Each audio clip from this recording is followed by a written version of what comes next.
The German Currency Reform in Action, 1948 to 1949. A color slide talk prepared by H. C. Schultz and illustrated with covers from his personal collection, 1960, Altadena, California. Slide 1. The economic outlines of the currency reform in Germany during 1948 and the postage stamps issued as a result are already so familiar that no attempt need be made to explain or show them. Instead, we shall concern ourselves with the manner in which the stamps were used, the purposes they served, and the rapidly changing background of postal history. In short, the currency reform in action. Due to its strategic position, the city of Berlin was often involved in the most spectacular of these events. This map of the four sectors and other significant landmarks will serve as a reminder of the local scene. The first group of slides will illustrate the 1/10 devaluation of the stamps and also the use of some provisionals of a different kind. Then will follow covers of the airlift, the postal war, the mighty midget 2 Pfennig tax stamp, and in conclusion, the vitally important change from a two-currency standard in West Berlin to a single West Berlin standard. Slide 2. The immediate effect of the reform on postal affairs can be seen in this first-day cover, mailed on June 21st in the British zone, franked with the Control Council issue stamps previously in use but now reduced to 1/10 of their face value. Consequently, 10 times as many 24 Pfennig stamps were required to pay the 24 Pfennig domestic letter rate for this cover. Mail collected on the first pickup of the morning of June 21st contained some letters deposited late on the 20th, when the stamps were fully valid, and so was permitted to continue on its way without penalty. The American and British zones operated in complete harmony as a bizone with regard to postal matters at this time. Slide 3. As a means of utilizing the ample stocks on hand of the Council control stamps of 1947, they were overprinted by firms in 15 towns throughout the British and American zones, with the two types of post horn designs now well known to collectors, and then sold at full face value in the new currency.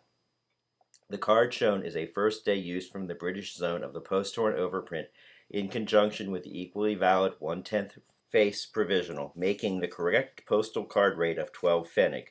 Validity of the Control Council issue at the 1/10 figure continued in the bizone for only 3 days, June 21st to June 23rd, due to the losses arising from interzonal speculation. Slide 4. The French zone, although participating in the currency reform, preferred to retain its own stamps rather than adopt the post-horn overprints of the bizone, and distinguished its reform issue by color changes. The old stamps in the hands of the public were to be exchanged for the new issues at the post offices, and consequently little use was made of the 1/10 provisionals. This commercial cover, franked with 6 20 Pfennig stamps to make the correct printed matter rate of 12 Pfennig, was sent from Göttingen to Enningen via Reutlingen, where it was posted on June 22nd. Covers with the 1/10 usage from the French zone have a special attraction for the collector, in whom desire for an item usually varies in direct proportion to its elusiveness. Slide 5. With the Control Council stamps devalued by 90% in the bizone, but still fully valued in Berlin and the East Zone, it is apparent that quick action was required to avoid a flood of stamps from West to East Germany. On June 24th, after the Russians had refused to cooperate in the floor power control of currency in Berlin, the West introduced the reform into its 3 sectors of the city. The Control Council stamps were immediately devalued and used as 1/10 face provisionals, as on this card franked with 10 Pfennig stamps to pay the card rate of 10 Pfennig. The period of validity continued until midnight of July 31st in both East and West Berlin. The stamps were not redeemed or sold at the post offices, but supplies in private hands could be used up as long as they may remain valid. Slide 6. The Russians immediately introduced the 1/10 usage in their sector of Berlin as well as in their East Zone, as may be seen from this first-day cover posted at Floha in Saxony. It should be noted that 4 separate postal administrations are involved in the use of these 1/10 provisionals. 1. The French zone. 2. The bizone, consisting of the American and British zones. 3. West Berlin, composed of the American, British, and French sectors. And 4. The East Zone, including the East sector of Berlin. Each of these 4 conducted its postal operations independently. The practical applications of these facts by the collector who must mount his stamps correctly in the album is of importance, since the stamps of each administration within Germany must naturally be kept separate from the others. This is simple enough where inscription clearly establishes identity, but the currency reform provisionals without overprint remain a stumbling block to many collectors. Slide 7. Postal overprints of the kind used in the buy zone were flown into West Berlin from Braunschweig on June 24th, but do not seem to have been placed in use there until the following day. This cover, mailed by Dr. Schmidt, himself an authority on the postal history of Berlin, bears his notation indicating that he believed it to be a first-day cover at the time of mailing. Somewhat later, the printing of the post-torn design was also done in Berlin at the State Printing Office. These were the only stamps sold at West Berlin offices from June 25th until the Black Berlin diagonal overprints were issued the following September 1st. By directive of June 25th, the post-torn overprints were not recognized as valid postage by the Russians, and mail franked with them addressed to East Berlin or the East Zone was returned to the sender, as we shall see later. Slide 8. The Russian authorities did not have in readiness a machine overprint comparable to the post-torn issue on the buy zone for use in their East Zone. Instead, a postal district hand stamp, available in almost all offices, was used to overprint the Control Council stamps with the town name and district number. This was done on a local day-to-day basis, and the resulting stamps were the only ones sold in East Berlin and East Zone post offices for the period from June 24th to July 3rd. The cover seen here shows the first day of use, June 24th, 1948, from the East Berlin office W8. For the benefit of the continual newcomers to the field of collecting, it cannot be repeated too often that no hand overprint should be added to anyone's album until they have been expertized because of the numerous forgeries circulating in this country. The Hand Overprint Study Group of the Germany Philatelic Society has an officially recognized expertiser who can do this quickly, competently, and reasonably for the protection of its members. Slide 9. In West Berlin, both East and West currencies were valid and were allowed to circulate freely. For this reason, the postal authorities recognized the East Zone stamps as legitimate for use within their three western sectors and continued to do so for the next 10 months, although none were ever sold at West Berlin post offices. The resulting dual currency standard set the stage for much that is of great interest to the collector. This cover from a West Berlin resident, franked with 48 Pfennig in Eastmark hand overprints and 2 Pfennig in 1/10 provisionals to make the 50 Pfennig foreign letter rate, was canceled at the West Berlin post office Lichterfeld 1 and sent from West Berlin to this country without ever seeing an East Berlin post office. Covers from West Berlin franked with the hand overprints are highly regarded in German collecting circles, but all Russian zone stamps of the period canceled at West Berlin offices, as listed in the Mueller catalog, are considered essential to any collection of West Berlin stamps. Slide 10. The official postal directive of the East Zone specified only Pfennig values of the Control Council issue for overprinting, but the mark values and a few other issues were also included by a small number of offices, due probably to shortages or misunderstanding. Their occasional use on packet cards by post office personnel has established the validity of their use beyond question, but on a cover such as this franked with the two top values they are seldom seen, which is not surprising in view of the frozen bank accounts, lost through devaluation, and the resulting scarcity of money at the time. This cover carries a correct postage for a book sent by first-class registered mail. The genuineness of these overprints is vouched for by the fact that the sender, whose name and return address appear on the front, is one of the leading expertisers in Germany. Slide 11. Not only were there two distinct currencies circulating in West Berlin immediately after the reform was put into effect, but to make things more complicated, they had substantially different values. The West mark was officially first worth 50 cents, while the East mark averaged out at 4 or 5 cents. Since the post-torn overprints could be bought in West Berlin offices with Eastmark currency at a mere fraction of their value in the buy zone, anyone with a means of selling mint stamps to buy zone purchasers could realize a quick profit. To prevent this, a new series distinguished by a black Berlin diagonal overprint on the Control Council issue was put into use only in West Berlin on September 1st, when the post-torn overprints were withdrawn from sale. The 5 mark value seen here is so uncommon as a single franking on cover that it is one of the few West Berlin stamps to merit an LP or connoisseur price in the latest Möwe cover catalog. It is astonishing that this cover, mailed for only 20 cents about 10 years ago, is already a West Berlin rarity of the first ranked, next to impossible to find in the stamp market. Slide 12. The currency reform was pretty much a nightmare for many postal clerks in Germany. To mention only a few reasons, in the French zone they had to quickly memorize the color changes in over 40 stamps. In the buy zone they had to count up the face value of numerous stamps on each letter and divide by 10 to get the correct postage, while in the Russian zone life was further complicated by the tricks of ingenious capitalists. Examples of two other difficulties encountered and how each was solved can be shown. This cover mailed in Frankfurt on the first day of the reform is correctly franked for pre-reform purposes, but inadequately under the new regulations.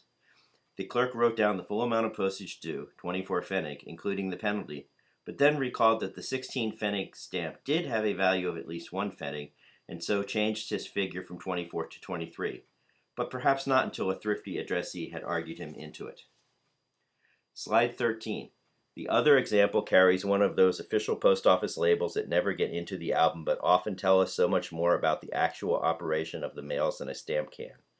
This card, with its 30 Pfennig stamp, correct for pre-reform purposes, was spotted and pulled out by some diligent clerk, and the official form attached requesting further payment of 27 Pfennig to supplement the value of the stamp, now reduced from 30 Pfennig to 3. On the cover previously shown, the insufficient postage was collected from the addressee, but here the sender was asked to make good the deficit as the addressee was out of reach in a foreign country. Fortunately, the sender was a shrewd and experienced old philatelist who immediately recognized the significance of this card as it now stands and sent it on to the addressee in an envelope which was properly franked. Slide 14. By this time it must be obvious that no aspect of economic life in Germany could easily have escaped the effects of the currency reform. Yet there are one or two postal items that remain without any change, such as the air letter sheet shown here. This particular example is a bi-zone postal issue mailed in West Berlin on August 18, 1948, by a resident of the Russian zone, an unusual combination but inevitable under the circumstances. The sheet was first issued on May 1, 1948, a month before the reform, and was continued in use after June 21st, with no overprint or devaluation, despite the intervening reform. There is a very reasonable explanation for this. It was available at post offices only on payment of 2 international reply coupons, and therefore was independent of the German mark. The 100 Pfennig inscription is thus purely fictitious. It would much more sensibly have read Zwei Antwortscheine, or 2 reply coupons. Slide 15. To follow the history of this sheet a step further into the currency reform period, it continued to be sold for 2 reply coupons up to October 16th, when its value was reduced to 60 Pfennig, without visible alteration of any kind, in accordance with the new rates introduced into the buy zone on September 1st. This copy, canceled December 20th, 1948, consequently becomes a provisional without overprint, but due to rate decrease, not to currency reform devaluation, as the sheet both was sold for and paid a franking fee of only 60 Pfennig. It is curious to note that this first air letter sheet of post-war Germany was never sold at its face value at any time during its entire period of use. One or two examples of a similar kind in German postal history will come to mind from another period of economic upheaval, the inflation years of 1919 to 1923. Slide 16. With some forbearance on your part, I would like to present a little conundrum at this midpoint of our talk. As has already been noted, the council control stamps of 1947 were used without any overprint at 1/10 their face value up to midnight of July 31st, 1948, when they became invalid. Here we have a block of 4 of the 24 Pfennig denomination, but canceled August 10th, 1948 in East Berlin. Since the stamps were obsolete at the time, what is the explanation of this late date? One possibility is an error in the canceller of 1948 instead of 1947, or of the 8th month August instead of the 7th month July. Or perhaps the letter franked with this block was just permitted to slide through by a tired clerk worn out by thoughts of dialectic materialism. Let us now look at the complete cover on which this block appears. Slide 17. The explanation of this puzzle is at once apparent in the defective overprint, and the usefulness of a cover has once again been demonstrated. The note by the postmaster written at left states that the stamps were sold at their face value, as was necessary for accounting purposes, and paid postage accordingly. The postage is precisely correct for the services involved, 144 Pfennig. Thus we can here see a new kind of currency reform provisional in the making, a full face without overprint issue of which there cannot be too many in existence, and those only used on cover with attestation by the postmaster. Printing errors are not uncommon on the SBZ machine overprints, but their use in this spectacular manner has created a nice philatelic morsel for the collector. Slide 18, the Berlin Airlift. The blockade of West Berlin by the Russians, already mentioned, closed off all avenues of supply by land and water, leaving the air as the only means of approach. Immediately, the West had to set up its famous airlift, or air bridge, as the Berliners called it. This was a veritable lifeline for West Berlin and remained the only means of bringing food, fuel, and other supplies to the west sectors of the city until the blockade was eventually lifted by the Russians on May 12, 1949. The particular cancellation shown here was designed to celebrate the completion of the first 100 days of the airlift and was put into use on October 1, 1948. Being an event which the Berlin philatelic world was not remiss in observing with due ceremony, covers like this one were prepared as mementos for the benefit of collectors, despite which the 25 Pfennig Black Berlin overprint used for franking has now turned out to be one of the best values of the whole issue. Slide 19. Another well-designed cancellation from the same theme is the marking seen here with the inscription, "Buy from blockaded Berlin." This letter, being addressed to Frankfurt, was naturally sent by airmail, but the cancellation, like the one just shown, was not restricted to air letters only and can be found on ordinary mail not intended for delivery outside of Berlin. The Damen airmail catalog lists 25 different types of markings for the airlift mail in the 15 months of its duration, making possible the accumulation of a nice collection to illustrate the course of this extraordinary operation. Slide 20. From time to time, special cachets were prepared on a private or semi-official basis to commemorate some event, as this example for the completion of 1 year of airlift service on June 24, 1949. All mail into and out of West Berlin, excepting that addressed to or by way of communist territories, was of necessity delivered by air during the critical period, but at no time were special airmail stamps issued to designate this fact, nor were rates increased to offset even partially the extra cost of the airmail service. In any case, this was probably so small a part of the whole general cost of the airlift subsidized by the Western powers, which came to $170 million by May 12, that it scarcely mattered one way or the other.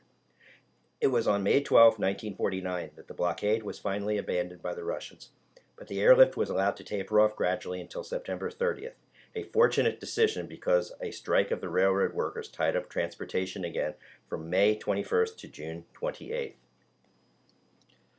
Not until about 2 years later, on July 10, 1951, was any kind of special stamp issue prepared in connection with the airlift. It then served only to commemorate the dedication ceremony of the airlift memorial erected at the Tempelhof Airport in the American sector of Berlin, a view of which may be seen on this card at the left. A special cancellation, here used on the first day of issue, was also designed for the occasion. 1 or 2 final statistics in connection with the airlift are noteworthy. During the entire period involved between June 24, 1948 and September 30, 1949, the American and British planes taking part carried a total of over 4.25 billion pounds of supplies into West Berlin at a cost of more than $200 million, and it was solely due to this enterprise that West Berlin still retains its independence of communist domination to the time of writing. Slide 22, the Postal War. The currency reform was the heart of the struggle between East and West, but there were several other skirmishes aside from the vital airlift operation just mentioned which grew out of it. One phase of exceptional interest to the collector is the so-called Postal War. Basically, this consisted of the refusal by the East to recognize the reform provisionals of the West as legal postage, and of the retaliatory measures adopted by the West. As the marking on this cover shows, the East refused to accept mail franked with the post-torn overprints for delivery in its zone and sector, adding insult to injury by returning the mail to the sender instead of collecting postage due. It appears to have made little difference to the communists that the only stamps available to the public in the post offices of Western Germany for use on mail to the East Zone or any other destination were the post-torn overprints, which they refused to recognize. Slide 23. The diagonal black Berlin overprints of West Berlin were likewise objected to by the East, despite the fact that they were undoubtedly paid for in cheap Eastmark currency. The Zurück hand stamp, indicating return of a letter because of unacceptable stamps, can again be seen on this cover, which was sent from West Berlin to the Russian sector. Since both meters and Gabor-Bazalt hand stamps were blacklisted by the East also on the grounds that payment might have been made in Westmark currency as well as for reasons of political strategy, it would seem that few people other than stamp collectors who had East Zone issues in their possession could carry on a correspondence with the East Zone in East Berlin. Slide 24. This rather untidy-looking cover shows just how these things sometimes work themselves out. The letter, originally franked with a 16 Pfennig black Berlin overprint for local rate, was sent from West Berlin to East Berlin and was returned to the sender for the usual reason. The sender then removed the offending stamp, which had probably cost him no more than a cent anyhow, and affixed the East Zone machine overprint immediately below. Thus brainwashed, the letter was finally delivered to the addressee. For a short time, East Zone stamps could be obtained in Berlin at the private post office set up in the Kochstrasse on the boundary between the American and Russian sectors, for the very purpose of handling both West and especially East Zone stamp issues, and even providing a courier system for the convenience of its customers. Slide 25. Finally goaded to retaliation, the Bizone started on June 14, 1949 to assess postage due on letters sent from East Germany, as may be seen here on a letter from Dresden to West Berlin, franked with the 24 Pfennig East Zone Talman stamp. From a capitalist viewpoint, this step had far more logic to it than can be claimed for East Germany's actions because the East mark was so much cheaper in comparison than the West mark. In view of the cancellation date, June 11th, this cover might well be a first day for the new Bizone postage due regulation, since the slow rail service between Dresden and Berlin would just about have brought the letter to its destination by June 14th. As a result of this action, East Germany knuckled under with surprisingly little protest, and 3 months later called off the postal war as of September 16, 1949. Slide 26. The Mighty Midget Tax Stamp. Still another outgrowth of the concurrency reform was this harmless enough looking miniature tax stamp. Despite its apparent insignificant appearance and 2 Pfennig value, it was a force to be reckoned with for a number of years, and a rather surprising display of covers is possible as a result. Issued to raise funds for the relief of West Berlin, it was required on mail originating in the Bizone and somewhat later in the French zone as well. The cover shown is canceled on the first day of use, December 1st, 1948. Among the amazing things about this stamp is the fact that it assessed all those who used the mails rather than just the stamp collectors. A second point is that during the 7 years of usage, 20 billion copies were sold, which would seem to set some kind of record. Thirdly, the handsome total of $100 million was raised for the relief of West Berlin inhabitants by this mean, a remarkably large sum to have been accumulated by increments of only half a cent at a time. Slide 27. A strict watch was kept by the postal clerks to catch out those who tried to dodge the extra payment or forgot to use the tax stamp. This card was mailed on March 30th, 1949 from Tübingen in the French zone in Württemberg, but was spotted by an alert clerk and returned to the sender with the official form attached, calling attention to its omission and stating that it could be bought at the local post office. Use of the tax stamp was compulsory in French Württemberg from January 10th to March 31st, 1949, so the sender had merely to wait a day or two, and his card could have been delivered without the 2 Pfennig tax. Slide 28. It was not long, however, before collectors too were rung in on the drive for relief funds with the Bizone issue of Help Berlin stamps during mid-December 1948. The use of these stamps did not exempt the sender from including a tax stamp as well, and so this letter shows a double dose of charity. 2 Pfennig from the tax label and 10 Pfennig from the surcharge on the 20 Pfennig Help Berlin value. This issue has various perforation varieties for the specialist, some of which are extremely scarce, but in this respect it cannot equal the 25 perforation and watermark varieties of the tax stamp. Slide 29. This cover illustrates another side of the tax stamp's prowess. Here we have an example of metered mail whose main advantage lay in the fact that no valuable time had to be wasted in affixing adhesive stamps to envelopes. In this case, however, the omission of the tax stamp had to first be detected by a watchfly at the post office, and then the cover was extracted from the accompanying mail and brought to the sender's attention. Next, a tax stamp had to be purchased by the sender and placed on the envelope, and the stamp in turn had to be canceled individually, all of which must have occasioned an appreciably greater cost in labor than was actually received for charitable purposes. Slide 30. Being on the alert for anything to which they could take exception, The Russians quickly objected to the use of the tax stamp on mail entering their zone or sector of Berlin, since the proceeds were intended for maintaining in West Berlin a state of affairs contrary to Russian wishes. Because the surcharge on the Help Berlin issues was intended for the same purpose, they too were included in the official printed notice, here illustrated, which explains why the cover was returned to the sender, linking the Help Berlin stamps with the tax label as unacceptable on mail received in the East Zone or sector. Slide 31. The West Berlin Postal Administration itself was rather tardy in assessing the stamp collector for additional revenues. Not until December 1st, 1949, 1 year after the tax stamp came out, did West Berlin issue its first charity set of 3 denominations, followed a few weeks later by the same stamps in miniature sheet form as seen on this cover. Printed in 200,000 copies, 80,000 of the sheets remained unsold and were destroyed. The funds realized amounted to a paltry $12,000. It is ironical that this issue should have failed to produce a more respectable contribution toward its intended charitable purpose, but succeeded so richly in rewarding the very collector whose funds had been sought in support of the venture, a good example of what might be termed philatelic justice.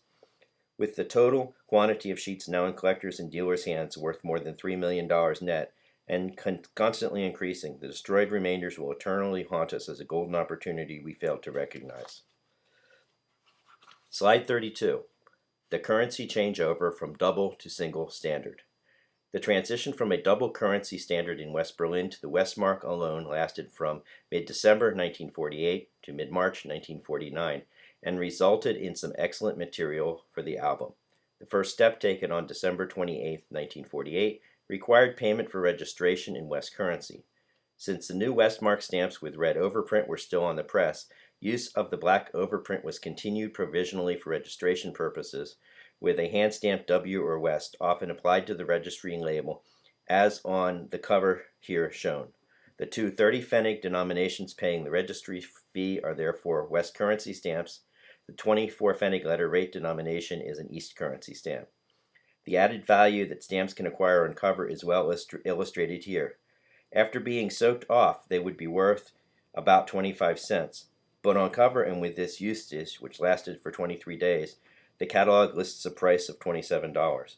This is no more than a reflection in dollars and cents of the facts that these stamps can disclose their real function only on cover, where they form one of the most interesting postal documents of the entire period. Slide 33. Here is an astonishing variation of the same theme. You will have seen that the last cover was a true mixed franking with its stamps in 2 distinct and independent currencies. Most collectors will tell you that a mixed franking requires at least 2 stamps, by definition, if not otherwise. Here we have a single 84-pfennig stamp performing the same duty as the stamps on the previous cover, even on the very same day, and yet it cannot escape being a mixed franking. 60 of the 84 pfennig in West currency was for the registration fee, and the remaining 24 pfennig in East currency for the single letter rate, paid in this manner at the post office counter. While probably not unique in German postal history, instances of this kind are elusive enough to try the patience of any collector. We can be grateful that the original addressee did not immediately soak the stamp loose from its envelope and mount it neatly in his album, for what significance would it then have? Slide 34. A further step in the vital conversion from the double currency standard to the Westmark can be seen here.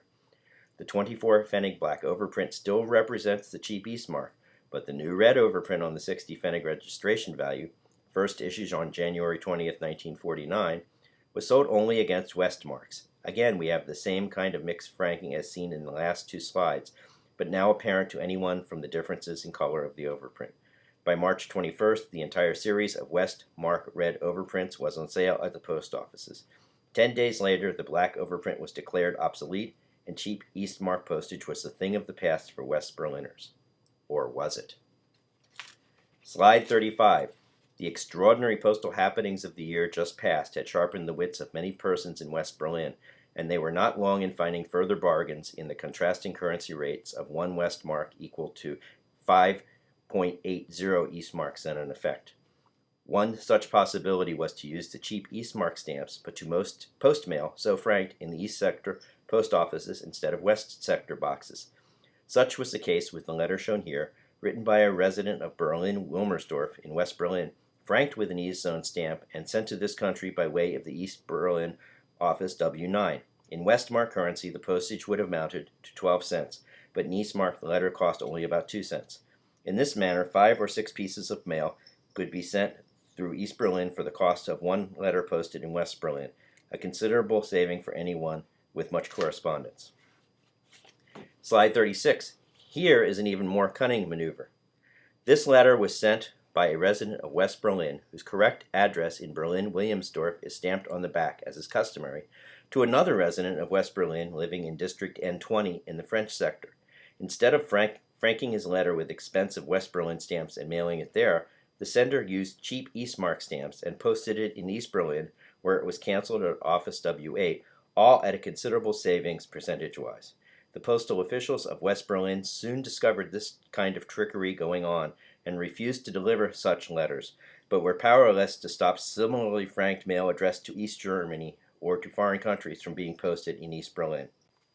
In conclusion, we can now look back on the currency reform and see that it has left an exceptionally valuable heritage to the philatelists, both in quantity and quality of material.